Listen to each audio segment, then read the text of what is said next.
चरणों में सादर नमन। आज चंद्रशेखर आज़ाद जी का जन्म दिवस है, उन्हें भी सादर प्रणाम।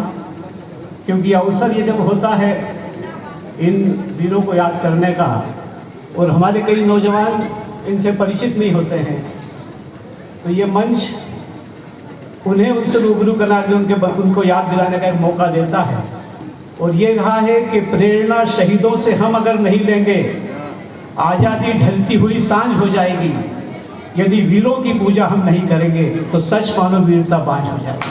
यदि वीर को बचाना है तो निश्चित रूप से आपको इन्हें याद करना। और आज इस पावन दिवस पे हम यहाँ उपस्थित हैं, आज हमारे बीच विशेष रूप से डॉक्टर साहब निशांत खरे जी हैं, जिनमें गहरा चिंतन है और वैचारिक समृद्धता है। हम उन्हें विशेष रूप से आमंत्रित किया है ताकि वो हमें इस विषय पे विशेष रूप से विस्तृत रूप से बताएंगे।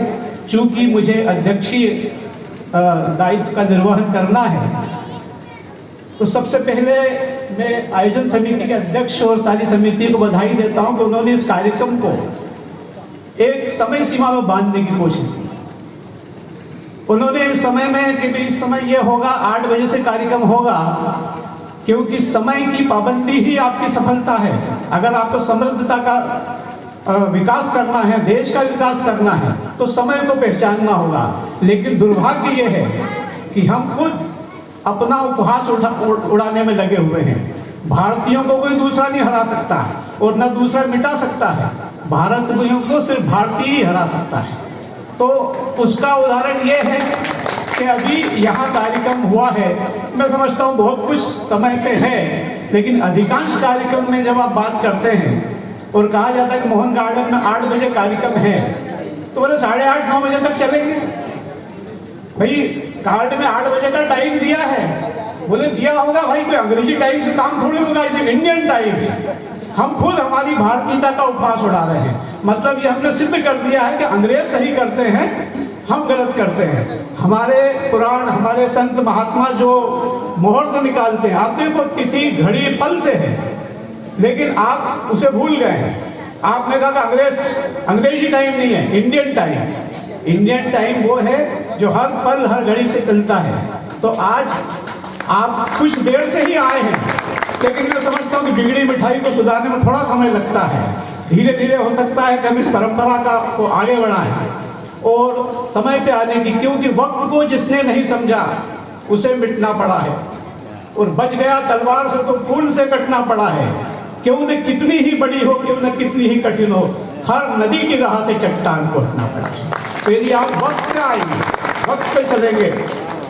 मैं समृद्ध भारत की बात, आज विषय रखा है कि समृद्ध भारत में आपका योगदान, तो योगदान तो आपका आचार विचार होना चाहिए, योगदान आपका स्वभाव होना चाहिए, योगदान आपकी आदत होना चाहिए। राम राज्य में हम कहते हैं कि सारे लोग खुश थे, वहाँ के सैनिक खुश थे, वहाँ का किसान खुशहाल था, वहाँ का व्यापारी खुशहाल था, सब कुछ अच्छा था। नदी नाली जंगल, कहते हैं कि गाय शेर बकरी एक साथ पानी पीते थे, सब कुछ था। कहीं उल्लेख मिलता है कि वहाँ किसी ने योगदान दिया था उसे उस समृद्धता को लाने में? उस राम राज्य में उसको समृद्ध बनाने में किसका योगदान था?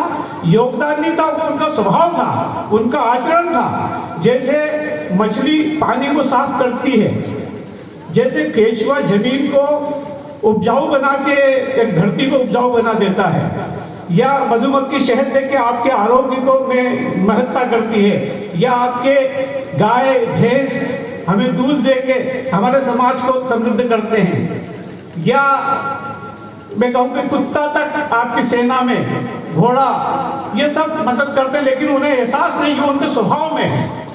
तो आप अगर स्वभाव में इस चीज को लाएंगे, आप इसमें नहीं लाएंगे। हमारे यहाँ होता ये है कि एक नल टूटा हुआ है, उसको यदि कोई बंद करने है तो पहले वो सेल्फी लेगा, वीडियो बनाएगा, फिर उसको डालेगा, फिर 10-20 कमांड आएंगे उस पर, वहाँ से आप क्या समाज सेवा करी, आपने पानी बचाया। मैं नहीं कह रहा हूँ, मैं कह रहा हूँ कि आदत में डालिए आप। अब यह हो रहा है तो आदत में डालिए, और जब आप आदत में डालेंगे तो बच्चों में ही आदत आएगी, और बच्चों में आदत आएगी। बच्चे जब सीखेंगे, स्कूल में तो पढ़ते हैं, बच्चे जब आपसे सीखेंगे तो वो समय पे आना पानी का अपव्यय नहीं होना, पेड़ पौधों की रक्षा करना, समाज को समृद्ध कैसे अपने आप समृद्ध बनाते। कहते समय पे काम हो जाए, समय पे शादी ब्याह हो जाए, समय पे बच्चे हो जाए, समय पे व्यापार में लग जाए तो घर समृद्ध हो जाता है, और घर समृद्ध होता है तो समाज समृद्ध होता है। इसलिए आपको समय की पाबंदी और स्वभाव में ये बातें लाने की जरूरत है। तो ये राम राज्य की बात मैंने कही आपसे, और ये चीज है कि कोई भी योगदान न छोटा होता है न बड़ा होता है, और जब आप कोई योगदान सकारात्मक भाव से करते हैं तो ईश्वर खुद आपकी मदद करता है, ईश्वर खुद आपको आशीर्वाद देता है। वो आशीर्वाद आप देख नहीं पाते, लेकिन वो आशीर्वाद पूरी दुनिया देखती है। रामचरितमानस में राम सेतु का निर्माण हो रहा था, और राम सेतु का निर्माण हो रहा था तो बंदर भालू बड़े बड़े पत्थर उस राम सेतु में बहा रहे थे। तब एक गिलहरी दूर से बैठ के देखती है कि मैं इस राम सेतु में कैसे अपना योगदान दे सकती हूँ। वो उसकी सामर्थ्य नहीं थी कि उन पत्थरों को उठा सके, उसकी ताकत नहीं थी कि उन पत्थरों को उठा सके, लेकिन वो अपने शरीर को पानी में भिगाकर, रेत में लौटकर और उन सेतुओं के बीच में रेत के कणों को छोड़ती है।